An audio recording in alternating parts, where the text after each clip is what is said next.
Hello everyone, welcome back to my channel. This is Heidi from My Reading Life, and I'm here today to start a vlog, and this will serve as my mid-month book bash vlog, but it's going to be a little bit different than normal. Instead of the normal procedure of starting on a Friday and ending on a Monday, I am starting on a Sunday, and this is going to probably be most of the week because I am on vacation. Yay! We are up in Greenville, Maine at a cabin, and we're going to stay here all week.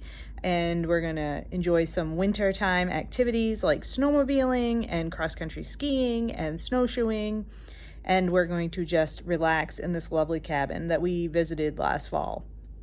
And it's just going to be cozy and lovely. I've already started a puzzle.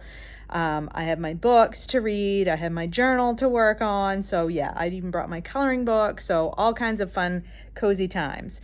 So what am I reading during this week? I am working on this book. It is The Garden Against Time in Search of a Common Paradise by Olivia Laing. And this is my first book that I need to read for the BookTube Prize.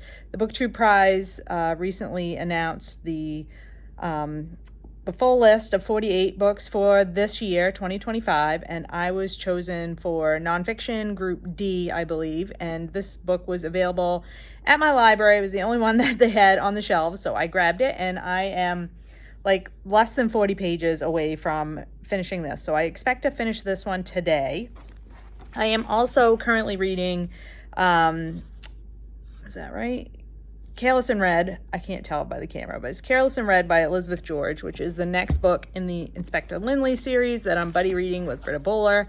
So I'm working on that, and I need to read, I can't remember how much, for our next check-in. And then I will be starting Iron Flame, which is the second book by Rebecca Yarros, the second book in the Imperium series that starts with Fourth Wing. I read Fourth Wing, and finished it on February 2nd. And I had picked it up from the library because I'd heard so much about it. And the first 10 chapters, I was like, I don't even know if this is really what I want to read. I was about ready to DNF it. And then the dragons showed up. And I love the dragons in that story. They are amazing. And once the dragons appeared, I was like fully involved. But this is fantasy, romantasy kind of stuff, following a young woman who has been sent to a war college to become a dragon rider. And she had been trained in her childhood to be a scribe, to work in the library. And then her mother, who is a general, insists that she join the dragon riders portion of the college. And it's very dangerous, and a high percentage of people who start the college die. And she has our main character, who I am not remembering her name. Isn't that terrible? I'm really bad with names, if you guys hadn't realized. Her name is Violet. Violet is not your typical, like, rough and ready kind of person to survive in a very physical environment. But, you know, she is an interesting character, and I do enjoy her learning her own strengths kind of a thing. And there's, of course, a budding romance happening. And the first book ended on a cliffhanger. And I was like, oh dear, I need to now read Iron Flame. But my library did not have Iron Flame, and I knew I was coming on this vacation. And so I decided to wait and pick up the physical copy. And so I did. And you will have seen a picture, I think, probably by this point in the vlog, of I did stop at a bookstore yesterday. This was the last copy of Iron Flame in any bookstore in Bangor. So I was lucky to get this one. And I also picked up the next one, Onyx Storm, because I figure if Iron Flame ends in a cliffhanger as well, I'm going to want to just continue to read. And I thought, for a vacation, like, what better to read than a romantasy? So I will be starting that probably some point today. It is Super Bowl Sunday, and so we will be watching the Super Bowl tonight. My husband is currently out riding the snowmobile, his snowmobile, and I opted to stay in this morning. It snowed this morning, and so there's fresh powder for him to play in. And then probably this afternoon, I'll go out with him, and we'll either take a snowmobile ride or we'll do some snowshoeing. It's not quite clear what we're going to do yet, but we'll do something before the Super Bowl. And yeah, it's just a lovely, lovely time.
It is Monday afternoon, and you will have seen from the clips that my husband and I have been out doing some winter sport activity, snowshoeing and cross-country skiing. We went up to a little village called Rockwood today and I skied, my husband snowshoed, across the lake from the mainland, across Moosehead Lake from the mainland to the foot of Mount Kineo, which you've seen from the video, and it was quite windy. As you can see, they've got some windburn on my face, but it just is glorious to be out when you're working hard, physically, and you're warm because of that.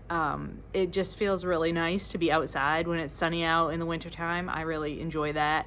And this was the first time I've been able to go cross-country skiing. I went one time last winter. So this is the first time since that one time last January, a year ago January.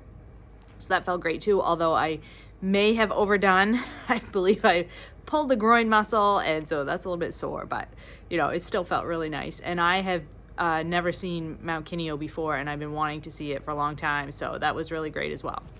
Now, this morning, I finished the book that I'm reading, the book that I was reading for the BookTube Prize. This is The Garden Against Time, In Search of a Common Paradise by Olivia Laing, and I can't talk about it because this is a BookTube Prize book, but this is my first book down for this group, this round of the BookTube Prize. So I'm glad to have one completed for this round. And then I did, of course, start Iron Flame, the second book in Rebecca Yarros's Romantasy series, and read not quite 100 pages of that so far. So, of course, indulging in my my genre fiction reading this week because it's vacation and it's relaxing.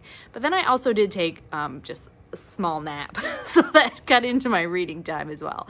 So we're getting ready to go out for supper, and I just wanted to check in, but so far the vacation is just going really, really well.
It is Thursday, February 13th, and I am here to check in on a book that I finished and to report that it is currently snowing outside here at the cabin in Greenville. As you will have seen from all the clips, we've been having a lot of fun outside, but today we are inside, and I have finished reading my Elizabeth George book. I was reading Careless and Red, Detective Lindley mystery series, and I left the cover back home, so I won't hold this up. But this is later in the series, so I would not suggest picking the series up with this particular book. But I did find that it was a really good installment.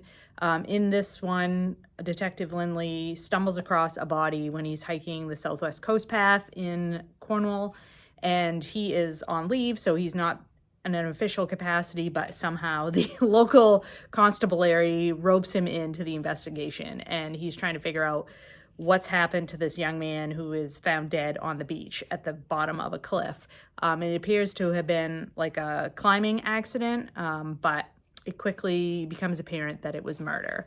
So Lindley is drawn into this local situation in this village in Cornwall. And so there's lots of discussion about surfing and other extreme sports like climbing and abseiling and that sort of stuff, extreme biking, like all of that sort of stuff plays into the themes of this story. And it's also about, obviously there's tons of characters, as Elizabeth George is wont to do in her mysteries, and there's lots of red herrings, and I was kept guessing throughout.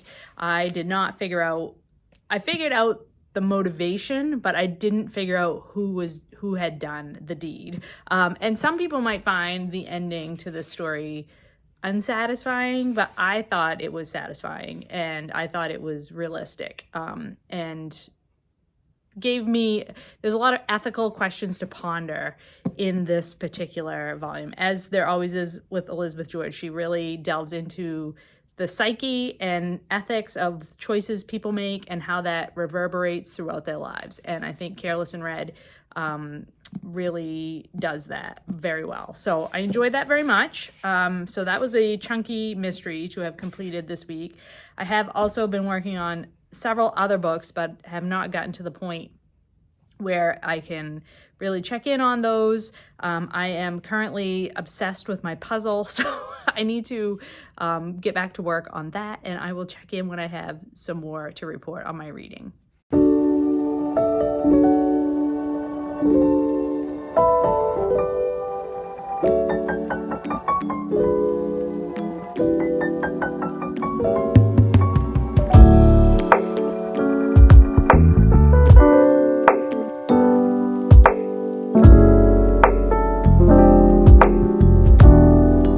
It is Friday, February 14th. I had to really think about that for a minute. It is Valentine's Day. Happy Valentine's Day if you celebrate. I don't particularly, but maybe you do. And it's Friday. It's the last full day of our vacation here at the cabin up in Greenville, Maine. And I've been having the most delightful time. You will have seen I finished my puzzle. I was totally obsessed about completing that. And if it hadn't been for my husband's help, I don't think I would have gotten it done before we have to pick up and get ready to leave. It was a very difficult puzzle, but it was very satisfying to complete it, as well as the most difficult puzzles feel the most satisfying when you complete them. If you're a jigsaw puzzle person, you know that. And I have been doing quite a bit of reading as well, so I thought I would check in on my progress. I finished this small book, Women in Power, a Manifesto by Mary Beard. She is a nonfiction author who has written a lot about ancient times. I read her book, SPQR, about Roman history. Really thought that was excellent. This little short nonfiction is a collection of 2 lectures that she gave about women in power, women in power.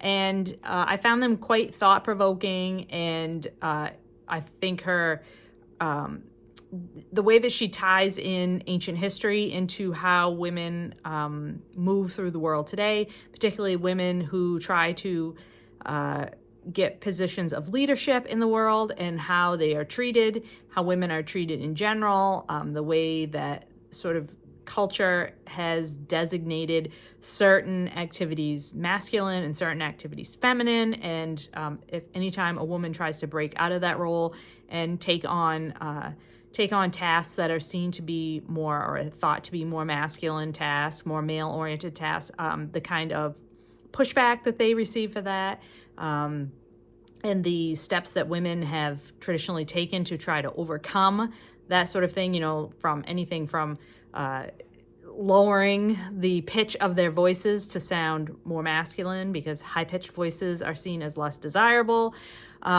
to dressing more in a more masculine way, think power suits. If you think of the 80s and 90s and women in CEO positions or in political positions and how they wore blazers and pantsuits and that sort of thing, because that was, they didn't want to sort of play up their femininity.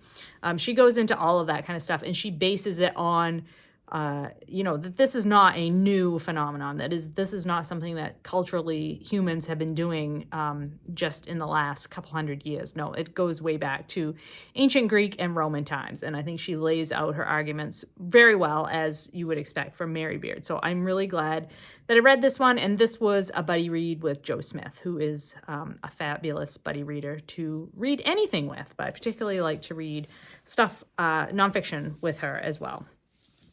Then I have been sucked into book 2 in the, what is this? The Imperium series, I think is what this is called. The first book is Fourth Wing. This is Iron Flame. This is Romantasy by Rebecca Yarros. And in this series, we are following our main character, Violet, who is sent to try to make it in the Dragon Academy. I guess it's not the Dragon Academy, it's a War Academy, basically, where there are various different segments. She's sent to the rider section, and she has to make it through a lot of physical challenges and try to get bonded with a dragon. And if she survives all of that, she would then be trained as a warrior, bonded with a dragon. And I read the first book at the beginning of the month, and then I picked this book up this week, and I am this is the top, so over halfway through this, and it started off a little bit slow, as the second book in a series very often does, I find, with fantasy or any sort of action-oriented type book, where book 2 sort of, because big action, of course, happens in book 1 and ends like a big event happens at the end of book 1. And then like the first 50, 75 pages is sort of the aftermath of that big action, and the new plot thing that's going to move the plot forward hasn't quite happened yet. But once I got past that 50 to 75 pages, the plot really picks up again. I would also say in the first part of the book, there's not enough dragons for me. So we're in this section of the book now, 2/3 of the way through or so, over halfway through, and the dragons are much more prevalent in the storyline. And for me, these particular books are all about the dragons. That's the part of this that I like the best. Although I do like, this is like a college age type situation where these young people are they're learning to get through these challenges that they're faced, and the challenges that are faced in this series are lethal challenges. Like, lots of people don't get out alive in this series, and so of course you always get that sort of the team comes together of the characters that we're going to be following, and that found family aspect of this I enjoy. I enjoy a magical school type of a situation. I always enjoy that. The problem, really, I mean, these books are a good time, but you can't like analyze them too closely, because there are some glaring issues with the plots. Like, it doesn't make any sense why decisions are being made at the top to do certain things and not do certain things. It just makes very little sense. And so, you have to just sort of put that to the side and just say these books are just for fun. These are not, if you could really ruin the experience for yourself if you spend too much time like critiquing them. So I would say don't. If you want to read these for fun, just read them for fun. and treat them the same way that you would treat like watching a sitcom on TV or something like that. Like, that's the best way to approach these types of books, I think. And I'm having a very good time. This is exactly the kind of vacation reading that I like to do. I mean, obviously, I also like to do this kind of vacation reading, but I also like to have a fun book on the go that I can just lose myself in and not have to think about too hard. So that's what that one is for me, and I'm enjoying it very much. So that's where we are on the book front, and I will probably have at least a couple more check-ins or a couple more clips and then a final check-in to end this vlog.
It is Saturday, February 15th, and I'm here to close out the vlog and also to report to you that I did finish Iron Flame last night. So this is 625 pages long, and I read it start to finish on this holiday up here in Greenville, Maine, and I very much enjoyed this. This was a perfect escapist romantasy read for a vacation. I really enjoyed the twists and turns of the plot. For me, the best part of these books are the dragons. I really love the dragons, and I have to not look too closely at the fantasy world that is being developed here, because there are quite a few things that don't really make any sense if you think about them too hard. But if you're just in it to enjoy the story, I think you'll have a good time. So that means that I completed 4 books this February vacation, and that is really good. That is a very high ratio of books completed for a week. Some were longer than others, obviously, but I think that in between all of the outdoor activities that we were engaged in and doing a puzzle and then also reading, I think that was a really excellent amount of books for me to have read. I had a really awesome vacation. We are headed home today, so I'm going to stop this vlog here and hope you're all doing well and finding some great books to read. I'll talk to you later.